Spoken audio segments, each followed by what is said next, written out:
한번 기자입니다. 2개월여 동안 발품을 많이 파셔서 상당히 이제 시민들 의견이나 행정에 대한 많이 이제 파악했을 거라 생각을 하고요. 지금 많은 말씀 중에 가볍게 하나 이렇게 말씀드릴 것은 우선 행정 우리 세종시의 고질적인 질병이 한 두세 가지가 있습니다. 밀리던 2, 3일을 지나면서 첫째, 부채 비율 말씀하셨는데 올해 전남치가 4,550억, 거기에 공공시설물 1천억 정도가 소요가 되면 상당수의 우리 시 예산이 이쪽 부채에 들어가는 고질질병이 하나 있고요. 또 한 가지는 청렴도에 있어서 근 8년 동안 최하위를 맴도는 것은 다 아는 사실이지요. 이 같은 것을 볼 때 우리 세종시가 앞으로 나가는 데 있어서 큰 걸림돌이 된다. 그래서 지금 어떻게 생각하시고 있는 것에 대해서 간략하게 좀 말씀을 했으면 좋겠고요. 사실 그래서 부채 비율 말씀하셨는데 현재 LH에서 개발 이 환수분이 2015년에서 2020년까지 5년 사이에 시민들이 분석한 결과는 5천억 정도 우리가 환수를 해야 된다. 그런데 단 한 번도 적극적으로 그 개발 인수에 대해서 시에서 크게 논하거나 특히 행정적으로 국적으로 한 것이 거의 없습니다. 그래서 적극적으로 할 경우에 이번에 1,000만 원 이거 신자가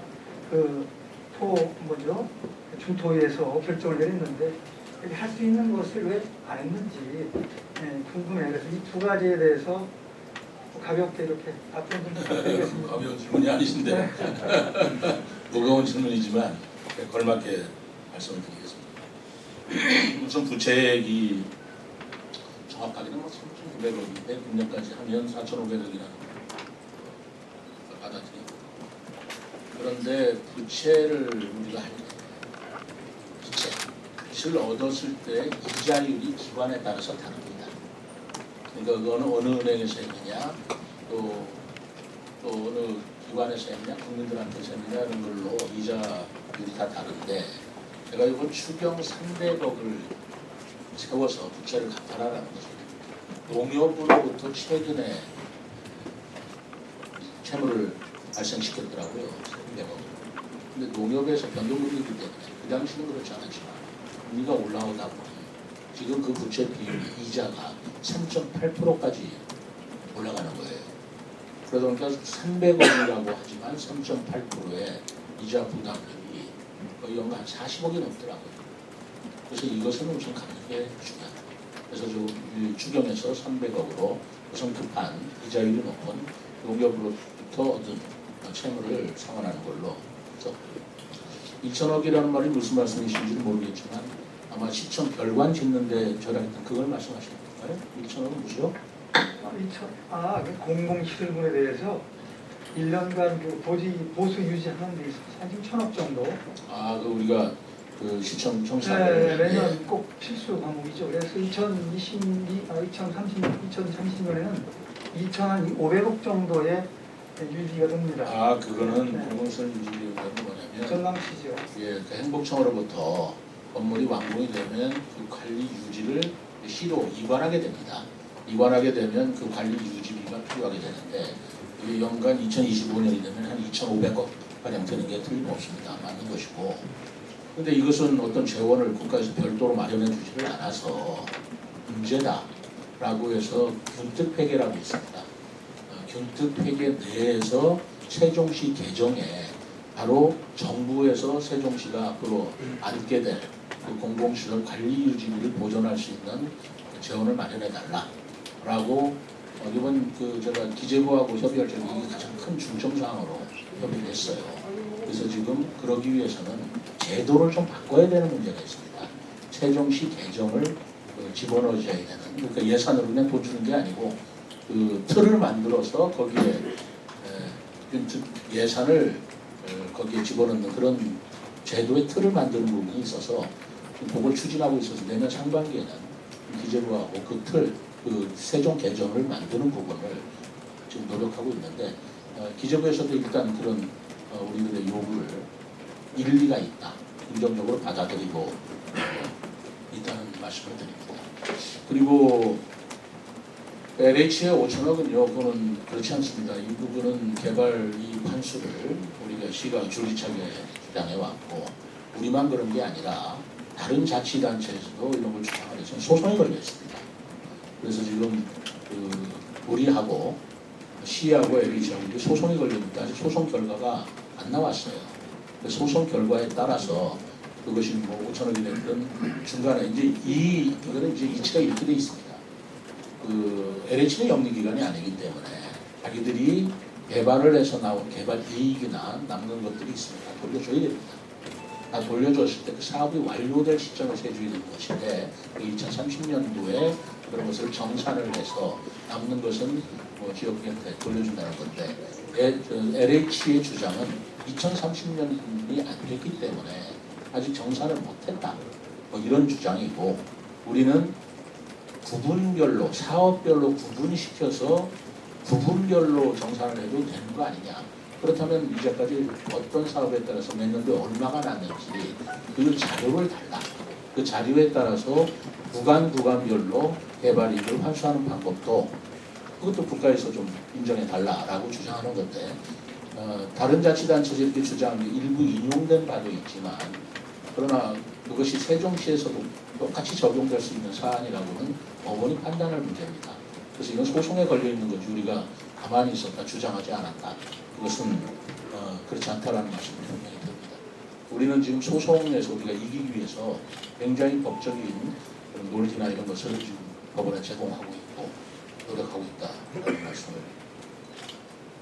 청렴도 문제는 글쎄요.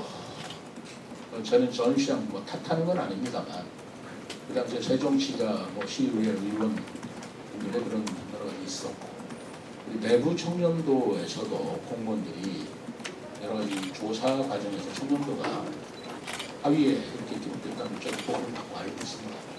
그래서 이번에 저 나름대로 조직혁신 TF를 만들어서 우리 직원들의 여러 가지 문제를 듣고 그래서 그걸 중에는 우리 직원들이 원하는 게 뭔지 또 직원들이 부족하게 생각했던 건 뭔지 개선할 점이 뭔지 그런 것을 좀 혁신적 차원에서 새로운 시점으로 이끌어 가서 우리 세종시가 그런 청렴도 문제 때문에 시민들의 지탄을 받지 않는 그런 시점을 논의하고 각고의 노력을 하고 있다는 말씀을 드리겠습니다.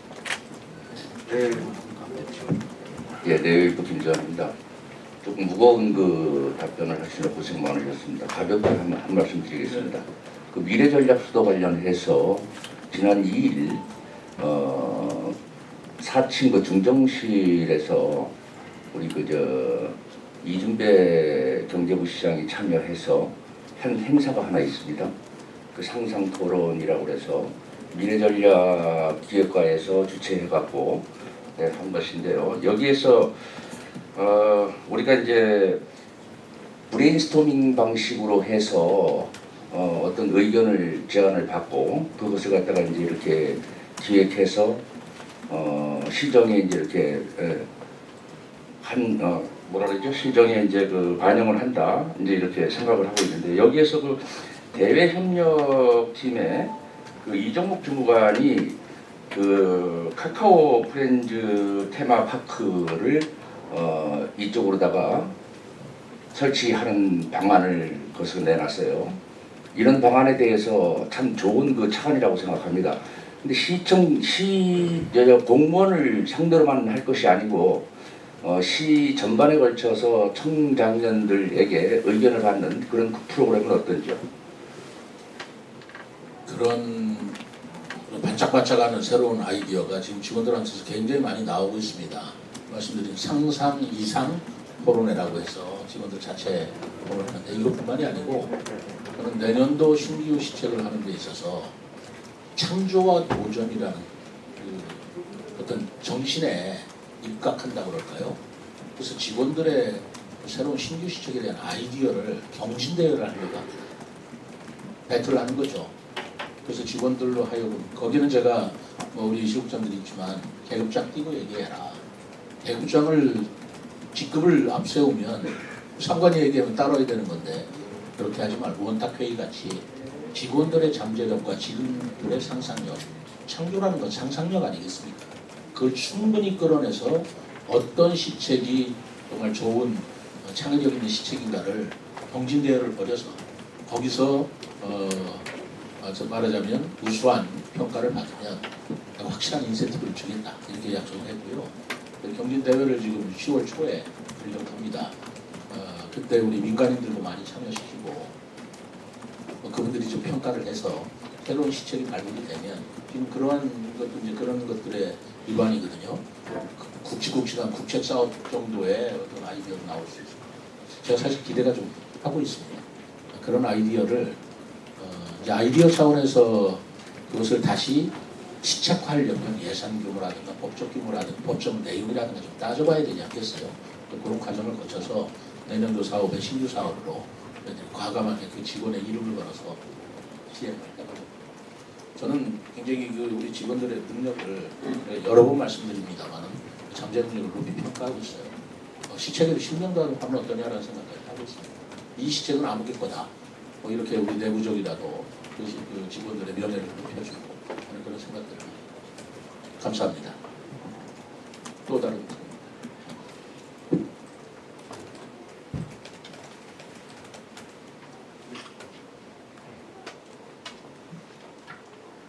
대중경제 뉴스 한영석입니다. 세종시가 이제 출발하면서부터 물론 인구 몇만 도시 계획을 가지고 있습니다만 세종시가 출발을 하면서부터 이 지역 충남도라든가 충북 대전시의 인구를 블랙홀처럼 빨아들이고 있는 그런 현상이 있습니다.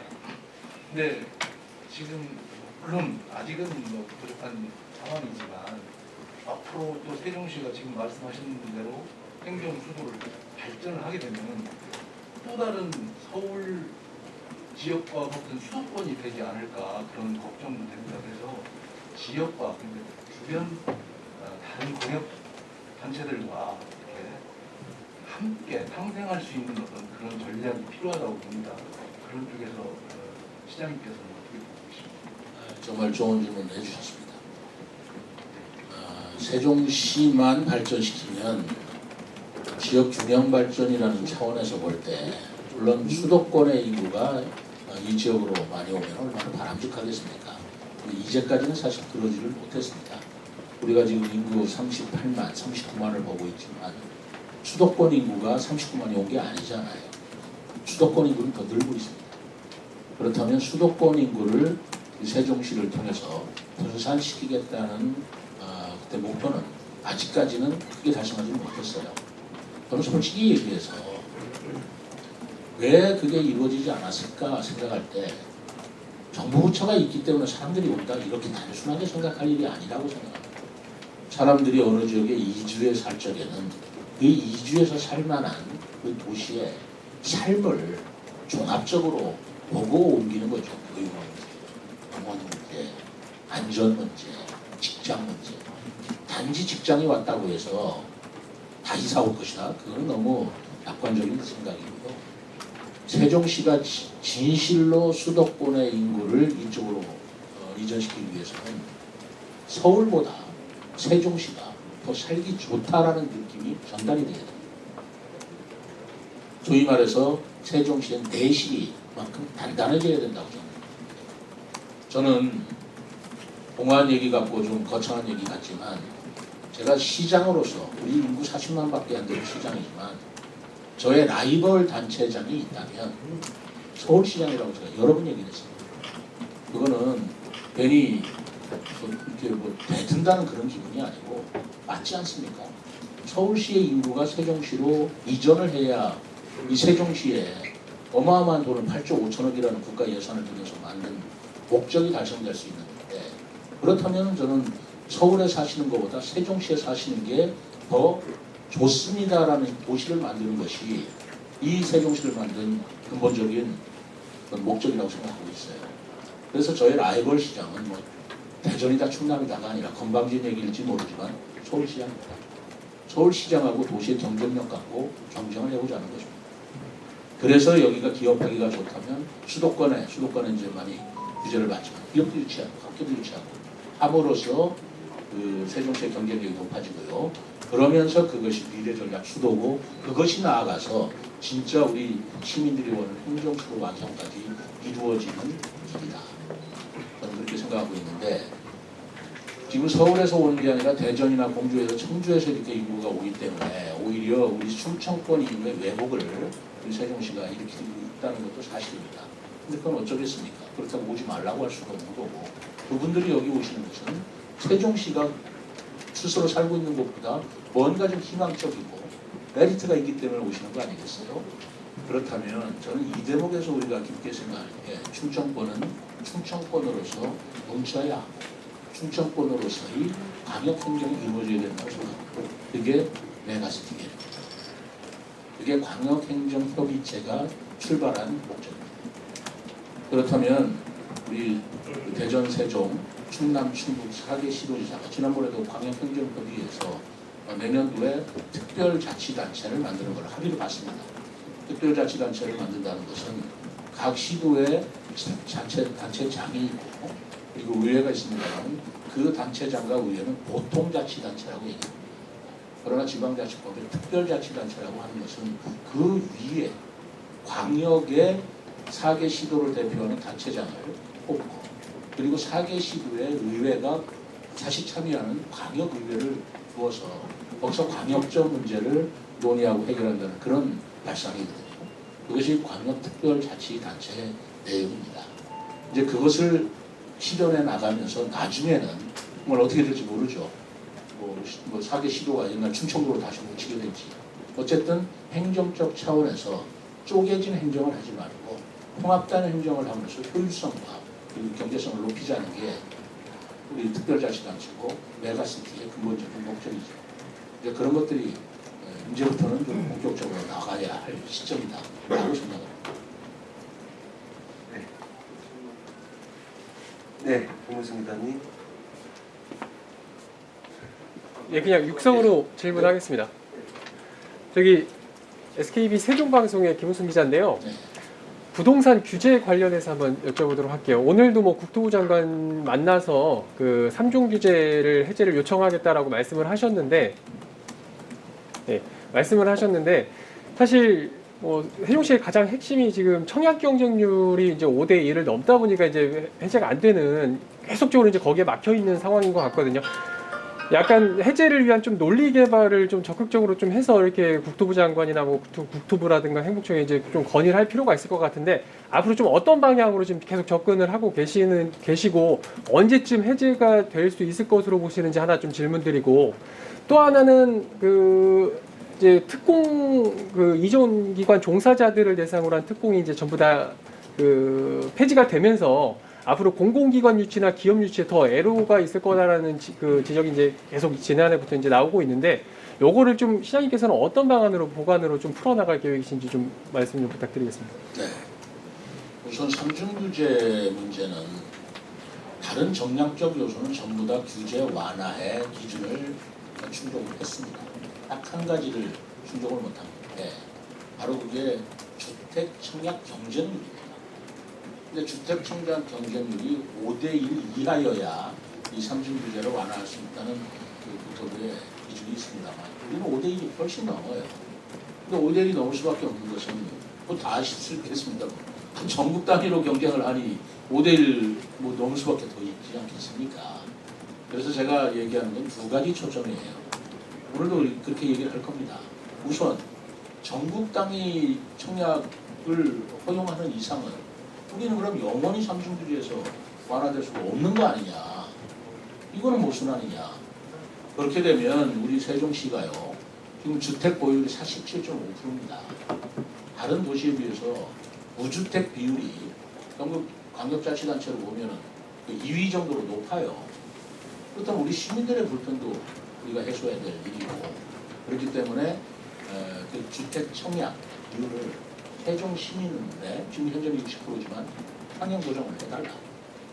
그렇게 하나 요청을 하는 것이고 두 번째는 그럼에도 불구하고 우리 그 아파트 가격이 지금 57주 연속해서 계속 하락하고 있습니다.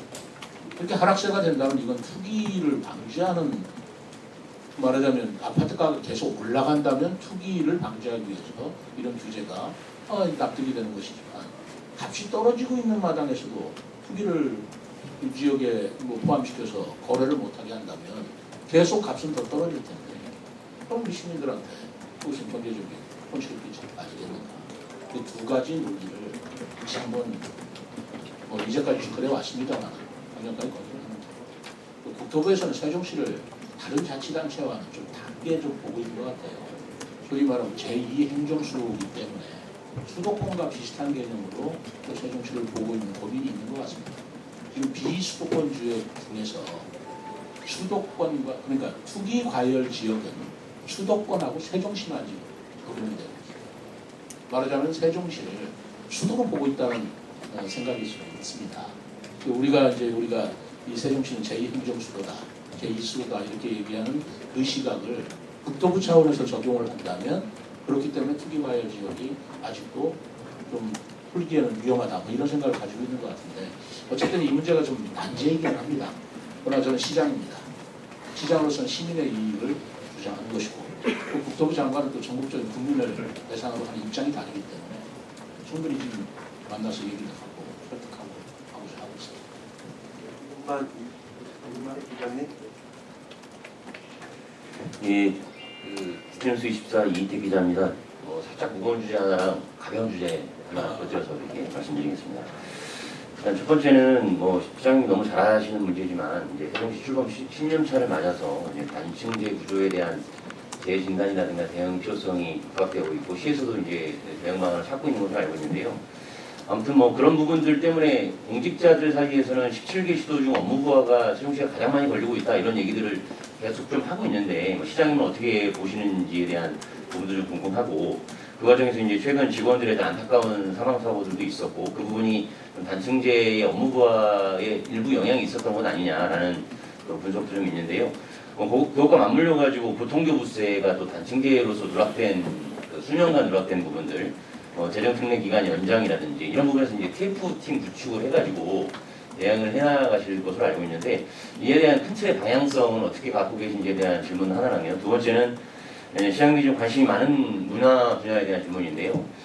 코로나19 이후에 이제 3년 만에 이제 세종축제도 부활이 돼서 이제 10월 7일 날 열리게 되는데요. 이번에는 어쨌든 종원산업박람회를 연계해서 기대감도 좀 높은 상황입니다. 그래서 큰 틀에서 또 시장님이 인선 4기에 들어서 이번 세종축제는 어쨌든 문화재단에 위탁한 첫 축제라는 부분도 있고, 어떻게 좀 다듬어 가고 있는지.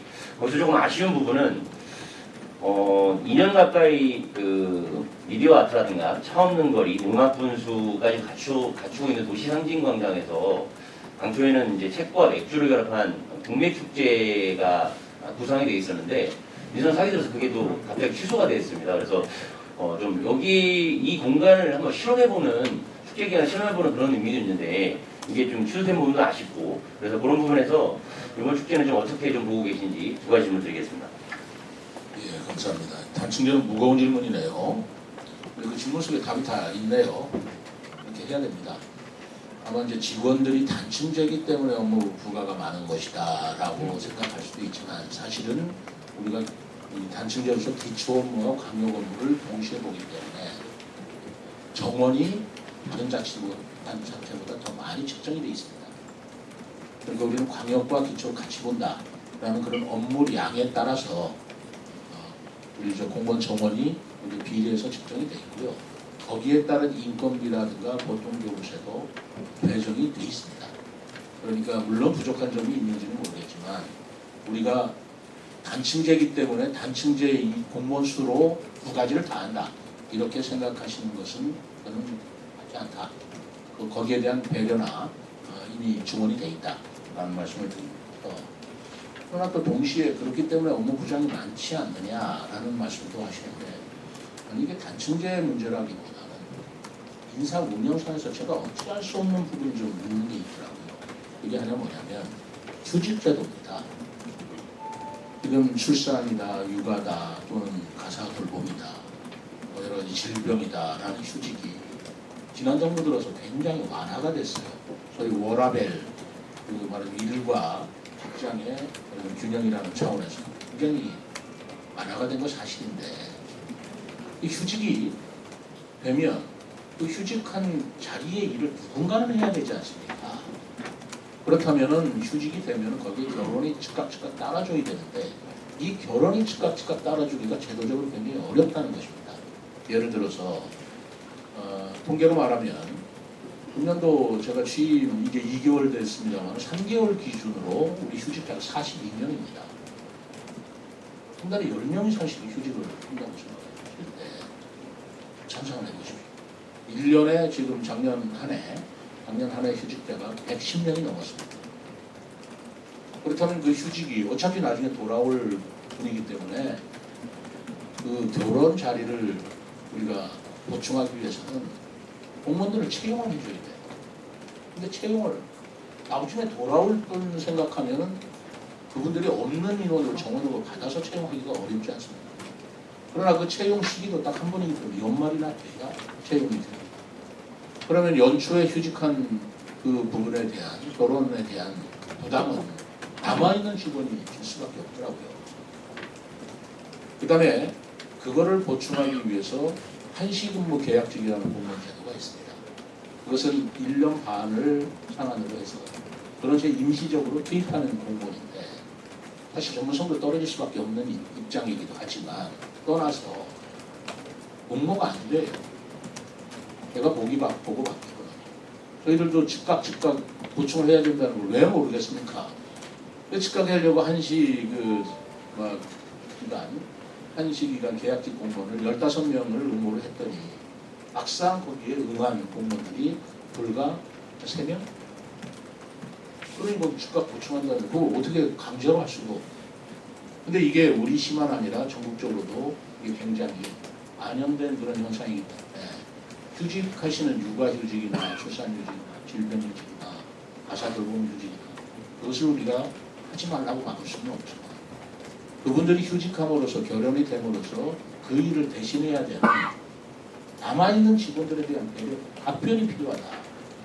근데 배려라는 게 무슨 수당으로 해결될 문제가 아니고 전문성 있는 직원으로 거기를 일을 하게 해줘야 되는 문제가 저로서 어떻게 할 수 없는 문제다. 시장에 어떻게 할 수 있는 문제가 아니더라고요. 구조적인 문제고 제도적인 문제고 그런 문제로 발생하는 것도 굉장히 큰 원인이다. 저는 그렇게 생각합니다. 그러나 어떤 이유에 불구하고 이 직원들이 가능한 업무 부담을 덜 느끼면서 중량 서비스를 제공하기 위해서 그래서 제가 주어진 혁신문화 TF라든가 아니면 또 직원들의 후생복지나 사기 증진을 위해서 좀 아이디어를 내봐라 하고 자꾸 직원들한테 부탁하고 있는 것도 그들 속에서 요구하는 게 뭔지 시착화해서 조금이라도 부담을 좀 덜려고 하는 노력이라는 걸 동의해 주시고요. 문화 부분에 관해서는 이번에 이제 세종축제는 이렇습니다. 대한민국 정원산업박람회, 세종시 정원산업박람회가 아닙니다. 산림청에서 하는 공식 명칭이 대한민국 정원산업박람회. 이게 10월 7일부터 10월 16일까지 열립니다. 근데 같은 기간에 세종축제가 또 열리는 거예요. 그래서 제가 생각해 보니 그리고 장소도 같아요. 호수정원과 중앙부. 그렇다면 하나는 정원산업박람회, 하나는 세종축제라고 해서 이질적이고 다른 내용이 서로 같은 장소에서 그런 행사가 이루어진다면 시민들의 입장에서는 어리둥절하지 않겠습니까? 그리고 예산의 효율적인 사용이라는 것도 좀 이상하게 보이겠다. 그리고 세종축제는 10월 7일부터 3일간 합니다. 이거는 10월 7일부터 16일까지 열흘간 합니다. 그렇다면 제 생각은 세종축제를 요번에 한해서는 정원산업박람회에 집중해라. 대한민국 정원산업박람회이기 때문에 정원산업박람회하고 너무 동떨어진 내용을 거기서 한다는 것은 그건 좀 이상하게 보일 수 있으니 같이 예산을 투입해서 세종축제와 정원산업박람회가 상생하는 그러나 시민들로 볼 적에는 그것이 같이 연결되는 그런 맥락 속에서 이 행사를 치르게 게 좋겠다 라는 생각으로 프로그램을 좀 바꿨습니다. 그렇게 좀 이해해 주시면 고맙겠습니다. 조금만 더 받겠습니다. 네, 동수한 신문 위원님. 네, 저 농수축산물 강나라 기자입니다. 앞서 투기과열지구 조정 대상에 관한 질문에 대해서 이제 답변에서 이제 의문점이 있어가지고요. 예전에 인수위 때 시장님이 당선인이시던 시절에 이제 세종시 집값에 대해서 굉장히 거품이 많다라고 말씀하셨어요. 근데 지금 57주 연속 가격이 하락한 지금은 어떻게 그 가격에 대해서 어떻게 보고 계시는지. 예, 그다음에 또 하나는 오늘 간담회 단순한 간담회인 줄 알고 제가 참석을 했는데 이렇게 많은 기자님들의 호응에 조금 놀랐습니다. 이게 언론과의 소통이 좀 많이 좀 목말라하는 우리 기자님들의 마음이 아닐까라는 생각이 드는데 앞으로 이 간담회, 앞으로 이렇게 브리핑 같은 거는 간담회 형식으로 하시는 건지 어쩐지 궁금합니다. 간담회도 있고 브리핑도 있고 회견도 있고 그때 사안에 따라서 하겠습니다. 이제 탄력적으로 이렇게 하겠습니다.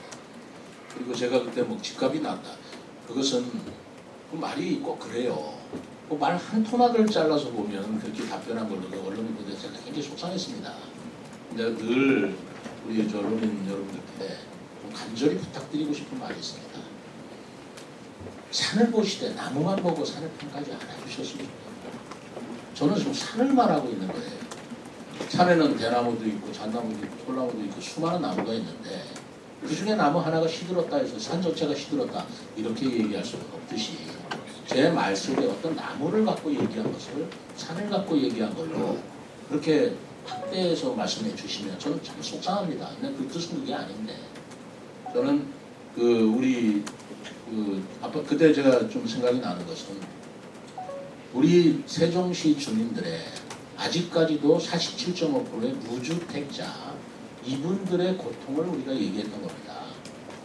그렇다면 이분들한테 주택을 좀 마련하기 위해서 규제가 완화돼야 된다. 투기 규제가 완화돼야 되고 그리고 아까 주택 비율도 우리 시민들한테 80%까지는 올려야 된다. 라는 그런 맥락을 말씀드린 건데 그럼 지금 세종시 집값이 뭐 높습니까? 낮습니까? 그래서 제가 그 앞에 그랬어요. 이 우리 집값이 갑자기 높아져서 이렇게 삼중규제 다 묶어버린 원인 중에 하나가 2020년도에 그 당시 민주당 김태년 원내대표가 수도로 만들겠다고 하는 바람에 갑자기 두 배로 뛰어버렸던 거 아닙니까? 그러니까 굉장히 거품이 그때 있었는데 그런 거품으로 봐서는 세종시 집값이 높은 것이다 라고 얘기한 것이거든요. 그 얘기를 앞뒤로 다 얘기되면 하나도 이상한 얘기도 아니고 오히려 우리가 그런 거품에 따른 이제는 떨어지고 있지 않습니까? 당연히 그 거품이었기 때문에. 그러니까 그 거품이 빠지고 있는 그 상황에서 그 삼중 규제를 완화한다는 논리도 더 강화될 수 있는 것이고 우리 무주택자 시민들의 그런 그 불편이나 고통도 제가 대신해서 말씀드렸습니다. 거기에 대안이 삼중 규제를 완화하고 그리고 주택 청약 비율을 경쟁을 세종 시민에 한해서 높이자. 그렇게 큰 산을 얘기했는데 거기에 딱 하나 주택 가격이 거품이 아주 많다라는 그것만 가지고 얘기를 하신다면 그거 어떻게 말씀을 드려야 될까 참 속상합니다. 그래서 제가 정말 저도 말이 부족하고 어떤 때는 뭐 그런 말실수가 없다고 볼 수는 없지만 앞뒤 좀 챙기셔서 산을 보시되 숲을 보시되 나무만 갖고 숲을 이렇게 하지 않으셨으면 좋겠다는 부탁을 말씀드립니다. 시장님 마지막으로 뭐 기자분들 중에 명인전에 관심이 많습니다. 영리전 그렇죠. 제가 아까 소상공인 지원에 대해서는 두 번째 원칙을 세웠다고 하는데 사실 영인전에 대한 지원이 국비가 내년부터 100% 삭감이 됐습니다. 100% 삭감이 됐습니다. 전액 지방비로 해야 돼요. 근데 저는 올해 추경에 그 영인전을 쓰면 그 현금을 돌려주는 그 캐시백이 10% 캐시백을 해주지 않습니까? 줄이지 말자 그랬습니다. 금년 추경에 금년 연말까지는 줄이지 말자. 그래서 그 예산을 그대로 반영을 했고요. 그것은 지금 경제가 어려워서 죽겠는데 거기에 또 예산이 깎였다고 해서 또 가중시키면 소상공인들 얼마나 힘들겠는가. 그리고 그 영인전의 효과가 저는 분명히 있는 걸로 판단하겠습니다. 지역 화폐로서 영인전은 우리 지역에서 쓰면 돈이 왜 자금 유출 그게요 자족 기능하고 다 연결되는 거 아니겠습니까? 세종시의 자족 기능이 부족하니 대전에서 그 돈을 쓰고 하면은 그 돈이 우리 돈인데 대전에서 돌아가는 걸 막기 위해서라도 영인전을 우리가 지역에서 쓰도록 유도해야 된다는 생각이 있고요. 그리고 캐시백 10%는 제가 우리 청사 별관 짓는데 1,000억가량 붙는 거거든요. 그걸 보류시켰습니다. 기자회견에서 제가 발표했습니다. 그때 그 1,000억에 대한 별관을 짓는 설계비가 올해 27억에 써 있는데 그것은 민생경제에 쓰겠다라고 제가 말씀드렸습니다. 기억나시죠? 그것을 이번에 여민전 예산을 올려서 캐시백에 쓰자. 그래서 이번 추경에는 제가 기존 그대로 10%의 여민전을 발행하고 하는 걸로 세웠고요. 내년에는 여민전 자체는 유지를 해야 된다고 저는 생각합니다. 왜냐하면 이 캐시백이 5%냐 10%냐가 중요한 게 아니라 어쨌든 우리 세종시의 자금이 여기에를 유출하는 것은 여민전의 효과가 굉장히 크다고 저는 판단하고 있기 때문입니다. 재정이 좀 부담이 된다 하더라도 내년에도 내가 여민전은 유지해야 되겠다는 생각을 가지고 있고 이렇게 예산 우리 담당자들 제가 논의도 하고 지시도 했습니다. 네, 시간이 많이 흘렀네요. 제가 좀 나가봐야 되기 때문에 안 말씀드린 대로. 네, 이상으로 간담회를 마치겠습니다. 여러 달 진지한 그 노력 주시고 그런 나름대로 아는 그대로 답변을 드렸다고 생각합니다. 모쪼록 추석 명절 아주 편히 즐겁게 보내시면 추석 끝난 뒤에 또 하나 뵈십시오. 이렇게 말씀드리겠습니다. 감사합니다.